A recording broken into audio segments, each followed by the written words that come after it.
If you need a family-sized 5-seat MPV but don't necessarily want one, look straight to this car, the improved, more efficient and more sophisticated second-generation Citroen C4 Picasso. It's extravagantly designed and comes with some genuinely innovative features. The basics of space, safety and cost effectiveness are all taken care of, but where this model really excels is in the other things: style, technology and a very emotive feel. By people carrying standards, it's a bit special.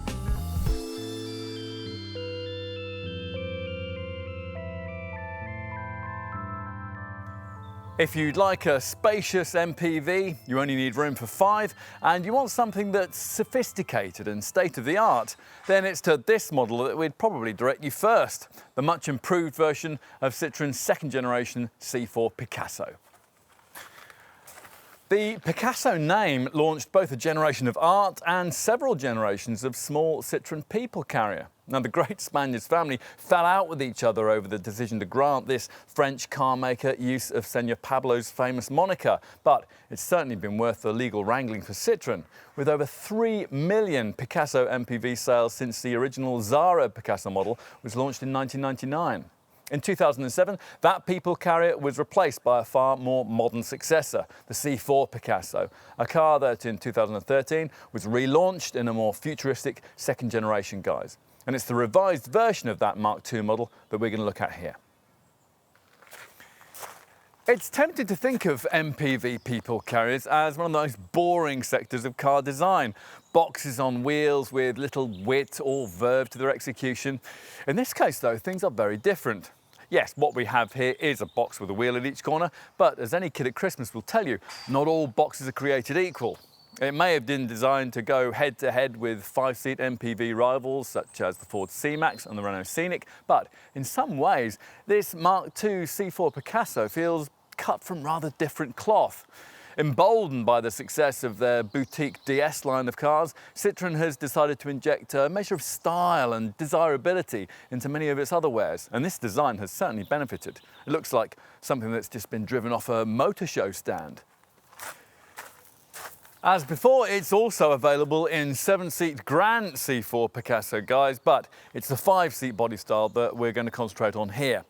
This variant's most significant rivals, those Scenics and C-Max models, have been considerably improved in recent times. So, in mid-2016, Citroen substantially upgraded this car to keep it competitive. There were minor styling changes, greater opportunities for interior personalisation, new generation connectivity options, and perhaps most significantly, 2 fresh petrol engines to try and balance the previous sales bias towards diesel power. Will it all be enough, though, to keep potential buyers interested? Let's find out.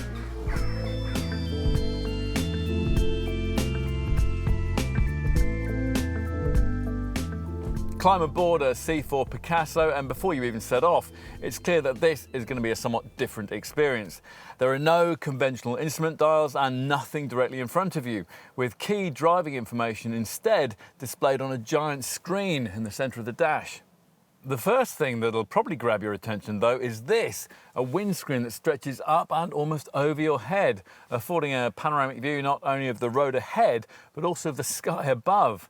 The wishbone-shaped windscreen pillars have glazed centre sections to further boost visibility, and there's a low window line that not only makes manoeuvring easy, but should also give children a better view out and potentially stop them feeling sick. So, it's different to sit in then.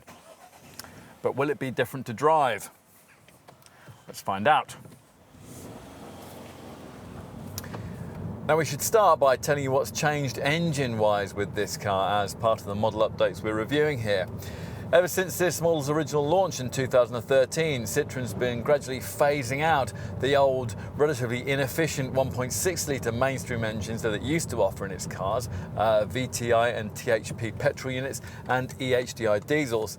To replace these, we've been given something much better, especially in the case of petrol power. That's now handled entirely by a downsized 1.2-litre 3-cylinder PureTech turbo unit that's available in a choice of outputs, either 110 or 130 bhp.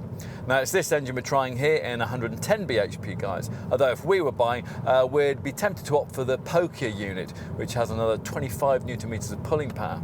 That's enough to take you to 62 miles an hour in 10.1 seconds en route to 122 miles an hour, and that's a second better and 8 miles an hour faster than the base variant that I'm currently driving. Most C4 Picasso buyers, though, will continue to want a diesel. All this model's black pump fueled options now use more efficient Blue HDI technology. The majority of buyers will go for the 1.6 litre unit, offered with either 100 or 120 bhp. Again, you'll probably want to find the extra to get the pokier power plant, which ups torque from 254 to 300 newton meters, and that's always a useful thing to have in any kind of people carrier. The Blue HDI 120 variant makes 62 miles an hour from rest in 11.3 seconds en route to 117 miles an hour, which is 1.4 seconds and 8 miles an hour quicker than its feebler counterpart. Now, if you want more pulling power than that, Citroën continues to offer its 2-litre Blue HDI 150 engine, which is worth looking at if you're considering the 7-seat version of this car, but probably unnecessary in this 5-seat model. That top version improves the performance figures to 9.7 seconds and 130 miles an hour. So we've talked about the preference you might want to have for upgrading away from the least powerful petrol or diesel engine variants. If you do that, then your dealer will offer you the option of semi-automatic EAT6 transmission as an alternative to the conventional 6-speed manual stick shift. The EAT6 setup isn't a full auto, but it's a manual transmission without a clutch, which means that for smooth progress, you'll have to momentarily lift off between changes that are made via the steering wheel mounted paddle shifters. Until you learn to do that, the car will seem jerky and unresponsive, but once you adjust, the system actually works quite well, and it's certainly easier to use in this improved form fitted to the enhanced second generation design. Whatever transmission you choose though, one thing remains constant: the silky smooth ride. It's the thing we like most about this car. Now, it may come as news to some motoring journalists, but the majority of MPV buyers don't routinely want to throw their cars about as if they were on a stage from the RAC rally.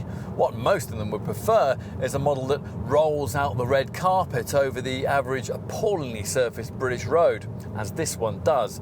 Now, nothing in this part of the market can better the pillowy ride quality that's on offer here. But the trick, which Citroën hasn't always mastered, is to offer this without inducing the kind of body roll and handling woolliness that removes any element of enjoyment from the driving experience altogether. In this respect, it's certainly true that this impressively refined C4 Picasso is a useful step forward from earlier Citroën MPVs. A light, stiff EMP2 or efficient modular platform has shaved 140 kilos off the curb weight of this second generation design, and that's certainly helped in making the car feel more agile, but it's still some way off the sprightly standards of a rival Ford C-Max or even a Renault Scenic in terms of steering feel and body roll. And in true Citroën style, the brakes are quite heavily servo assisted, reacting to the merest brush on the pedal. Now, if you can ignore all that, get familiar with the car and even start to push it on a little through the corners, then you'll find that the anchors are reassuringly effective, the steering's actually quite accurate, and the grip relatively plentiful. It's just getting to that point. That's something that you probably won't manage on a brief test drive. In other words, don't be put off by initial unfamiliarities of design and drive. After all, you probably wouldn't be looking at this Citroën in the first place if you didn't want something just that little bit different from the usual character-free, compact people-carrying experience. So just enjoy this car for what it is as you float over road imperfections, marvel at the unusually hushed levels of refinement, and enjoy the benefits of a commanding driving position that's a huge help at roundabouts or when parking. And with this panoramic screen, well, it makes it seem like you're suddenly viewing the world in high definition.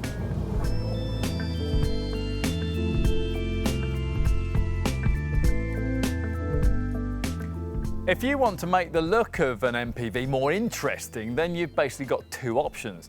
One is to make it lower and more aggressively styled, but that'll affect practicality. And the other way is to make your people carrier look technologically sophisticated, trendy and futuristic, which is the approach that Citroën has taken here. A huge proportion of this vehicle's original development budget was lavished on its design, both inside and out.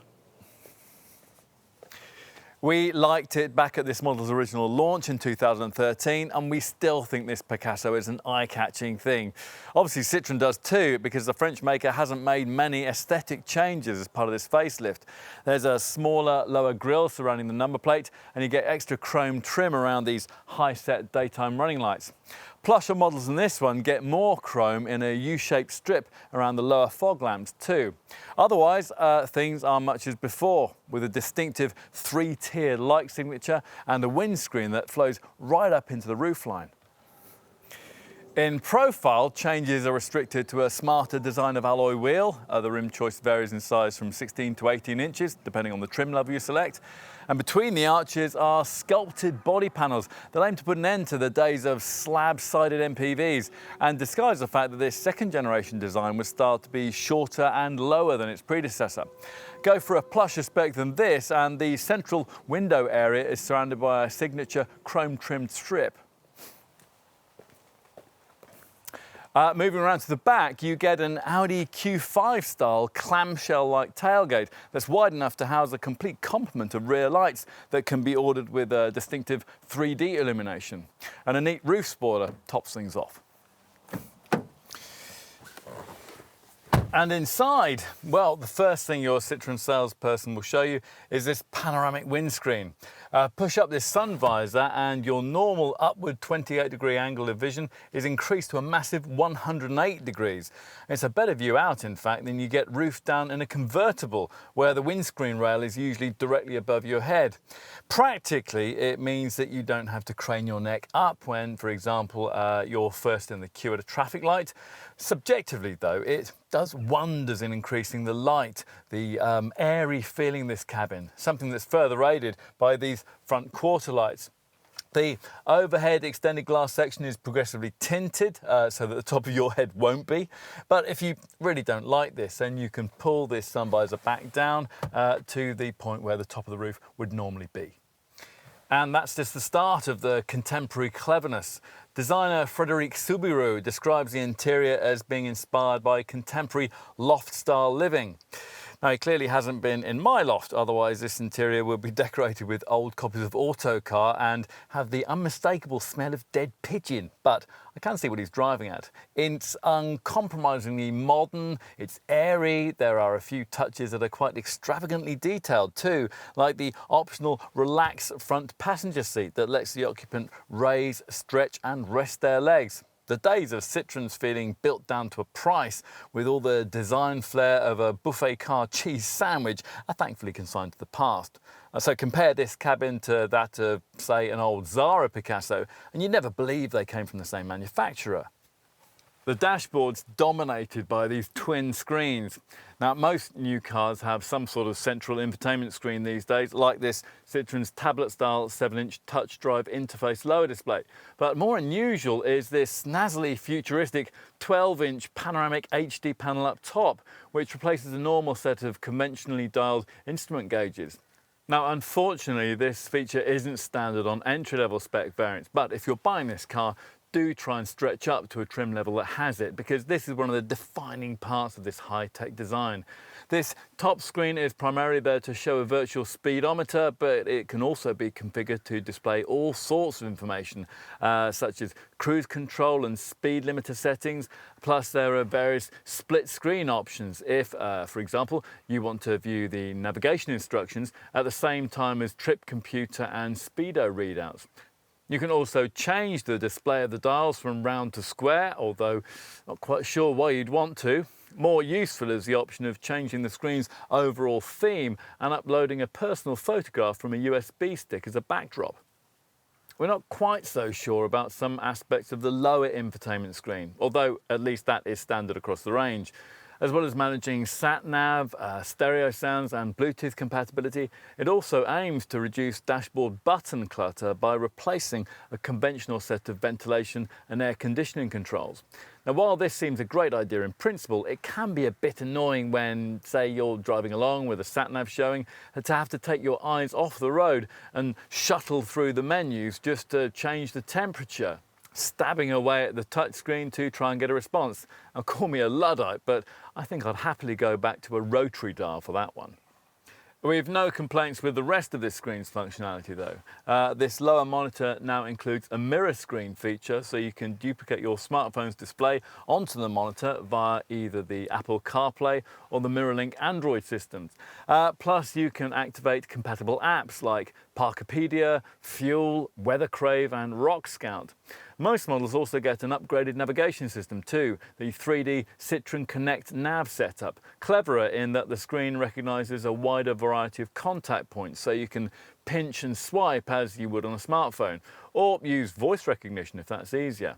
The Connect Nav system can read your emails and text messages audibly to you, and there's also TomTom mapping data with real-time traffic information, local weather forecasts and information on car parks and petrol stations. Plus you can do local point of interest searches via the internet. It's all very 21st century. There's more to this cabin than just those screens though. You'll need a bit of time to get used to the steering wheel, which, somewhat ironically, given the clean, open feel of the dash, is festooned with buttons. Still, it is nicely made and it's surrounded by an interior fashioned from some really high quality materials. As for cabin storage, well, to be frank, that could be a bit better. The glove box is mostly taken up by the fuse box. There's nowhere to store your sunglasses. The twin cup holders in front of the gear stick are very small, and the lidded box at the base of the centre stack that houses the various connectivity points isn't as big as it looks. On the plus side, you get a deep lidded box behind the gear lever that can be removed completely on automatic models. There are useful under-seat drawers, and these front seat armrests give a captain's chair type feel. We also really like this optional rear-facing conversation mirror, there to give an unimpeded view of which child has just stuffed a sticky sweet into your 12-volt socket. So, how will those children fare once they're installed rearwards and ready to plug their gaming equipment into one of the 3 12-volt sockets that are scattered around the car? Well, pull open rear doors that open wide to a 65-degree angle for excellent access.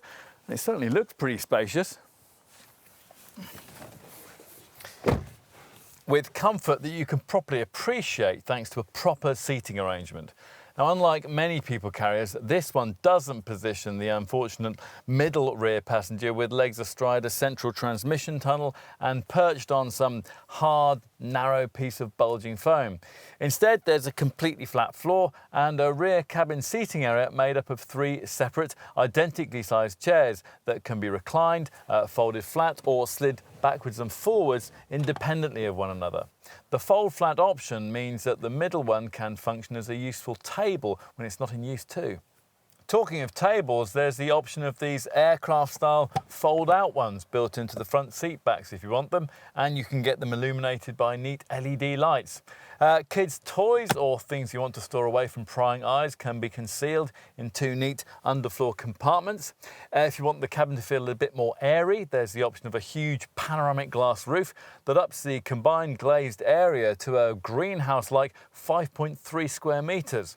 You want more privacy? Well, that's no problem. You can specify dark tinted rear windows and these integrated retractable rear side window sun blinds if you want to.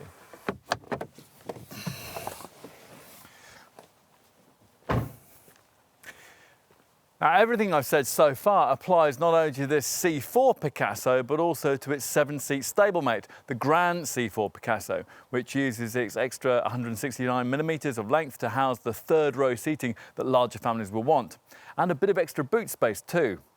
Ah yes, I was coming to that. No doubt it was a great design idea building all the rear lights into the tailgate rather than, as would be more normal, splitting them between the hatch and the corners of the car. The downside of that approach is that it makes the thing very heavy, which makes the powered tailgate option quite desirable. A feature that's now operable with a wave of your foot beneath the bumper if you approach the car laden down with heavy bags. When the hatch is raised, you'll find yourself gazing at the largest cargo area in the class. Now, even with the seats slid right back like this, it's 537 litres in size up to parcel shelf height, and you can increase that to as much as 630 litres if you push these three chairs forward. Now, that's around 100 litres more room than you get in a similarly configured rival Ford C-Max, and 34 litres more than you get in a comparable Renault Scenic. It's a usable space too. There are 4 tie-down hooks, 2 bag hooks and a right-hand side compartment with an elasticated strap. You don't get any more space beneath the floor, but that is because, laudably, Citroën supplies a proper spare wheel rather than one of those fiddly tyre repair kits. Fold the rear seats flat and you've a 1,851 litre cargo area to play with.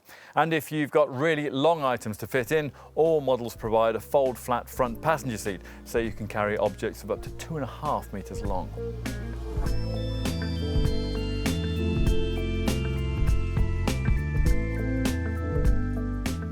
C4 Picasso prices are pitched a little higher than they used to be, but they're still very competitive in this model's market segment, as we'll see. Expect to pay in the £20,000 to £28,000 bracket, and that makes this car around £3,000 more expensive than the brand's smaller C3 Picasso MPV. But the major decision C4 Picasso buyers are going to have to make is whether to choose this car or find a model-for-model premium of £1,700 to graduate it up to its 7-seat Grand C4 Picasso stablemate. You're also going to want to think about transmission, avoid the entry-level petrol and diesel options, and Citroen's efficient EAT6 Auto unit is available as a £1,350 option. Now, time to talk in a little more detail about those engines, focusing on the 5-seat C4 Picasso model that's the subject of this film. Now, previously, at the very bottom of the range with this body style, buyers were stuck with a 1.6-litre VTI petrol power plant that was so old tech and relatively thirsty that it was virtually mandatory to find the extra £1,000 necessary to move on up to the base diesel. Thanks to the introduction of the 1.2-litre 3-cylinder PureTech petrol technology we've been trying here, though, that's no longer the case, and for low-mileage buyers, the green pump fuel unit can now represent a better choice. Now, if you can manage it, we also think it's worth finding the £800 premium to go from the base 110 brake horsepower version of this engine to the pokier 130 bhp variant. Most C4 Picasso customers, though, will continue to want to find the extra for one of the Blue HDI diesels. Now, prices start from just under £21,000, and there's a premium of around £750 to go from the base Blue HDI 100 unit to a mid-range Blue HDI 120 variant that's more relaxed, courtesy of its extra torque and its 6-speed gearbox. Both engines are 1.6 litres in capacity. There's a big price jump to make if you want to move up to the 2-litre Blue HDI 150 variant, priced from around £24,000. So, having talked you through the range, let's talk you through the value proposition it offers. Of course, if you're looking at compact 5-seat family motoring that offers you extra luggage space and versatility, an MPV like this one isn't the only way you could go. A similar kind of budget would get you a small estate based on a Focus-sized family hatchback, say Peugeot's 308 SW, for example. Or if you want to make a bit more a statement, an affordable family crossover like Nissan's Qashqai or Peugeot's 3008. But let's assume that it is a compact 5-seat MPV you actually want, and not one based on a super mini like Ford's B-Max or Citroen's own C3 Picasso, but something decently sized that, if necessary, could function as your family's only means of transport. What else is there to directly rival this car? Well, not that much is the answer, if truth be told. The rival that perhaps most closely mirrors what's on offer here is probably Ford's C-Max. Now, Citroën certainly seems to think so, because a base diesel C4 Picasso is priced almost identically to a base diesel C-Max, while the C-Max in 125 PS 1-litre EcoBoost petrol form costs pretty much the same as a directly comparable C4 Picasso PureTech 110. Now, the other key rival is Renault's Scenic, but you're typically looking at a premium of between £1,000 to £1,500 to own one of those over an equivalent C4 Picasso, and the Renault has a less efficient petrol engine and a smaller boot. So, are there other options? Well, yes, a few, but to be honest, there are issues with all of them. Volkswagen's Golf SV is around £1,500 to £2,000 more if you compare variants with comparable engines to this Citroen, while a Mercedes B-Class or a BMW 2 Series Active Tourer could easily cost you £3,000 to £4,000 more in like-for-like comparisons. And all three of these German alternatives will struggle against this Citroen in terms of equipment, efficiency and carriage space. So we've covered the obvious options in the 5-seat family MPV market. But if you widen the scope of your search a little, you might find yourself considering some others. Toyota's Verso in 5-seat form would save you around £1,000 over a base petrol C4 Picasso and costs around £500 less than this Citroen in diesel guise. But it would cost you a lot more to run, and again, it comes with a smaller boot.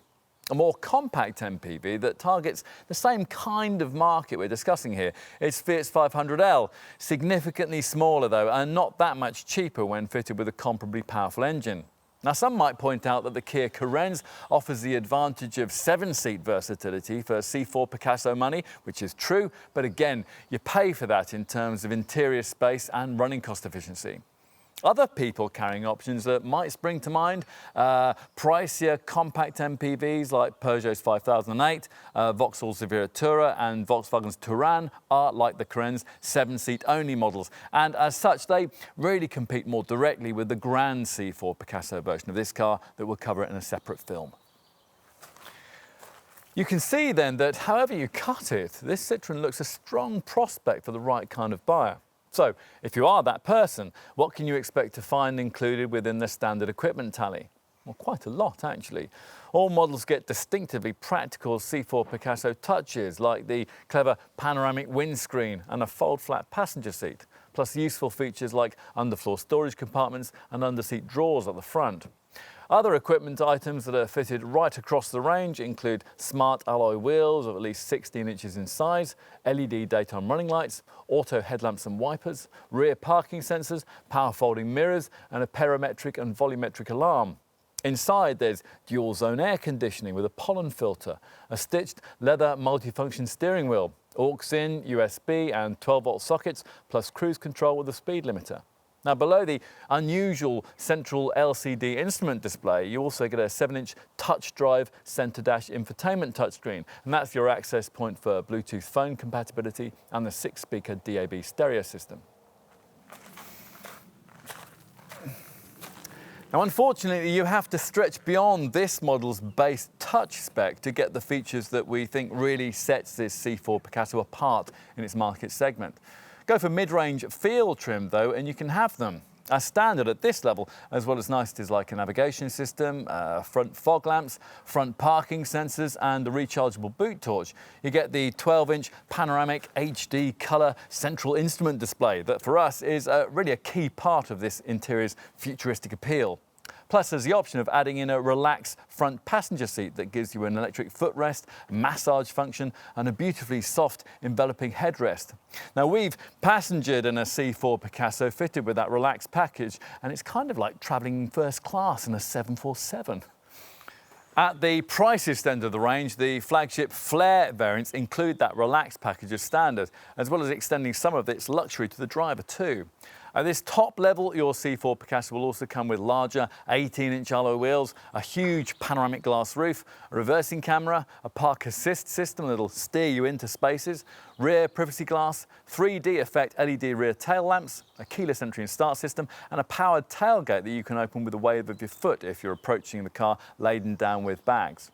Plus, there are rear seatback tables and sun blinds, along with what is possibly our favourite touch, a rear seat conversation mirror that helps you keep a better eye on the kids in the back. On to extra cost options you could consider adding to your C4 Picasso. Now, metallic paint is available, of course, plus a lovely lustrous onyx black paint finish, and if you wanted, a bitone black roof. Half leather or full leather upholstery packages are also available, along with xenon headlamps, a 360-degree camera system, and practicalities like a demountable tow bar and the usual roof racks and storage systems for bikes, skis, snowboards and roof boxes. Bear in mind too that if you go for a basic level of standard spec, you can add in many of the nicer features you might want as individual options. Although it's better first to consider having what you want bundled up as part of one of the various optional packs that Citroen offers. Let's cover those now.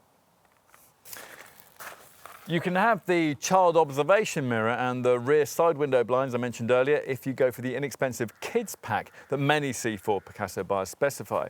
If you've got more to spend though, bear in mind that those two items also feature in a convenience pack for base touch spec models that additionally includes navigation and keyless entry, so you might prefer to go for that. Alternatively, if luxury and aesthetics matter more, you can also add in a style pack. Now, on a base touch variant, this includes 17-inch wheels, dark tinted glass and a panoramic roof. Get your style pack on a mid-spec feel model and the wheel rims are 18 inches in size, plus as well as the features I just mentioned, you get LED technology for the rear lamps and the front indicators too. At that mid-spec feel level, there's also the option of a feel convenience pack that gives you a powered tailgate, the park assist system, active radar-guided cruise control and an auto-dimming rear-view mirror. Plus, it additionally includes 4 key electronic safety items too. An active lane departure warning system stops you from drifting out of your lane on the highway. A blind spot monitoring system stops you from dangerously pulling out to overtake.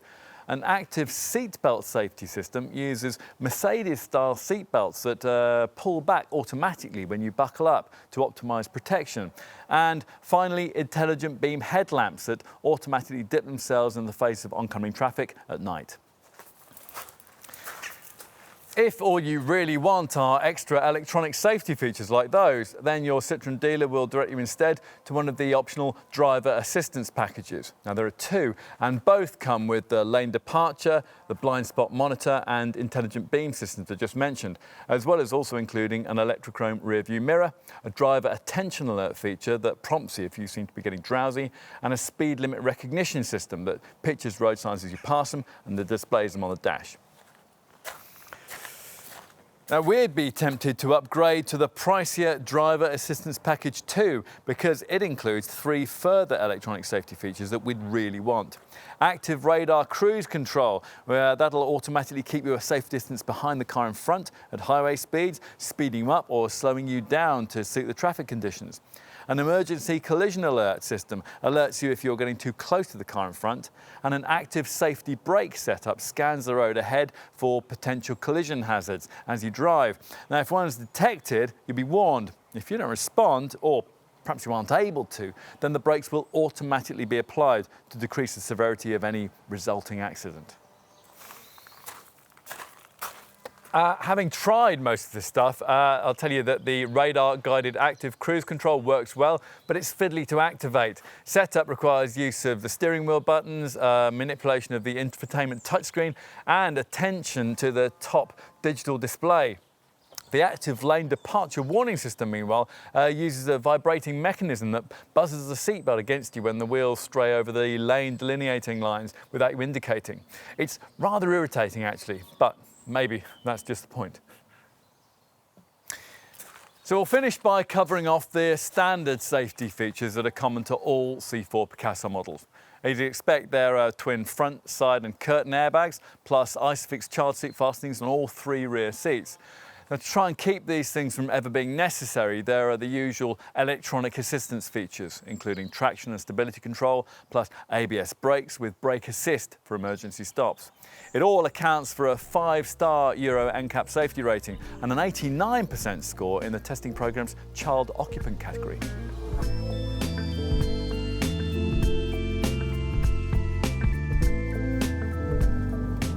As we touched on earlier, on-the-limit handling won't be a priority for MPV buyers, but 3 other issues most certainly are: practicality, safety and cost of ownership.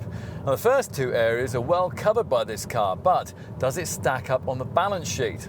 But when this second generation C4 Picasso model was first launched back in 2013, Citroën went back to basics to try and ensure it did, improving the aerodynamics, adding in stop and start engine technology, and most significantly using a more modern EMP2 chassis that saved 140 kilos of weight. That last change was enough to somehow make this car lighter than the brand's smaller super mini-sized C3 Picasso model. Having done all of this, it was rather a pity that from launch this car was saddled with the rather old tech range of 1.6 litre engines, the VTI petrol and EHDI diesel units that most customers chose, being a little off the pace in this segment when it came to efficiency. The VTI was particularly bad, struggling to crack 45 miles per gallon on the combined cycle and putting out nearly 150 grams per kilometre of CO2. Forget all of that now though, because this C4 Picasso's mainstream power plants have transformed themselves when it comes to providing frugal running costs. Take the petrol models. Now whether you choose the 1.2 litre 3-cylinder PureTech unit in 110 guys or this 130 bhp form, you can expect around 55 miles per gallon on the combined cycle and 115 grams per kilometre of CO2. And there's no downside if you order this pokier unit with the E86 auto transmission. That means your Picasso will qualify for road tax band C, which costs £30 a year. If you prefer Blue HDI diesel power in either 100 or 120 bhp guises, you're looking at around 100 grams per kilometre of CO2 and 74.3 miles per gallon. Now that'll be enough to keep your C4 Picasso exempt from road tax entirely. So how have Citroën's engineers achieved such big efficiency gains? Well, with the PureTech petrol models, the answer lies in lighter weight and a 30% reduction in mechanical losses due to friction. As for the PSA Group's Blue HDI diesel technology, well, the concept here is based around a clever 3-step after-treatment system that's designed to better eliminate the 4 nasty pollutants that diesel units usually put out, namely unburnt hydrocarbons, carbon monoxide, nitrogen oxides, and particulates. The first stage sees the unwanted hydrocarbon and carbon monoxide elements converted into harmless water and carbon dioxide. In the second stage, that nasty nitrogen oxide also gets converted into water via a selective catalytic reduction process using a urea and water mixture called AdBlue, and that's something you'll have to get topped up every 12,500 miles.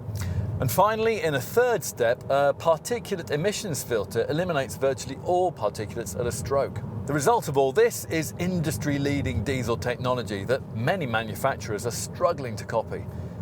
The only Blue HDI engine that was fitted to this second generation C4 Picasso model at its original launch was the 2 litre 150 bhp unit, and that's an engine which of course continues on in this facelifted range. It manages 68.9 miles per gallon on the combined cycle and 107 grams per kilometre of CO2, placing that derivative into road tax band B, which means an annual road tax bill of just £20. Those fuel and CO2 figures fall to 65.7 miles per gallon and 112 grams per kilometre if you go for the E86 auto gearbox that many potential customers will want. That is still pretty impressive though for a vehicle of this size. What else? Well, those weight-saving measures also reduce wear on other consumables, including tyres and brake pads, all of which adds to the other measures Citroën has put in place to try and reduce maintenance costs. At this Mark II model's original launch, suspension tweaks claimed to be able to increase tyre life by 20%, while redesigned brakes aim to preserve the brake pads for 40% longer. Another thing that could help you keep your garage costs in check is the affordable 3-year servicing plan that's available at point of purchase. Servicing intervals are every year or every 20,000 miles for the petrol models or the 2 litre diesel, or every year or every 16,000 miles for the 1.6 litre diesels.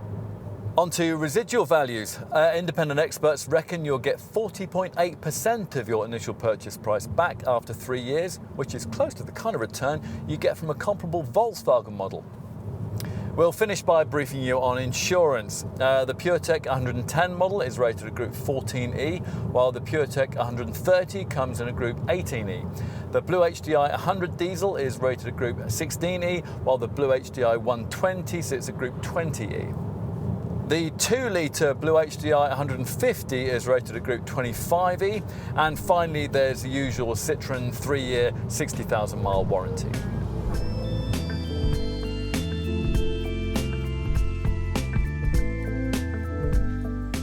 Not every family needs 7 seats in an MPV, and for those that don't, the C4 Picasso has always offered a smartly styled, high-tech equipped and very practical alternative. It's not especially enjoyable to push hard, but that's because it's aimed exactly where it should be targeted, at mums and dads rather than at driving enthusiasts, with impressive long-distance comfort that you'll also appreciate on the school run, day in and day out. This second-generation version developed this proposition and then further sharpened it with the well-judged package of revisions that we've been reviewing here. In its original form, this Mark II model's futuristic looks always seemed a little out of kilter with the old-tech petrol engines and the rather basic levels of media connectivity provided. And with all that sorted, this C4 Picasso offers perfect proof that a people carrier can do more than just provide comfortable, efficient transport. It can be, well, what Citroens once were: clever, futuristic, expressively designed. Cars you'd be genuinely proud to own. We think you'd feel like that if you needed a model of this kind and this were on your driveway. True, it is a pity you have to stretch to an up-spec trim level for all the features that show this car at its best, but if you can do that and you tick all the right boxes, then you'll get an MPV that really seems to be created with a bit of love. From the panoramic windscreen to the lounge-style massaging passenger seat, from the widescreen HD instrument display to the fact that you can sit and Facebook your friends on the touchscreen, it's a car that you'll feel has been designed just that little bit differently. In short, there are pleasing signs here of the Citroen we used to know. The manufacturer that took risks, pushed the boundaries of technology, created magic and brought us cars that sat apart from the ordinary norm. Now, if that sounds appealing and you're in the market for a model like this one, then we think you'll find a lot here that you'll like.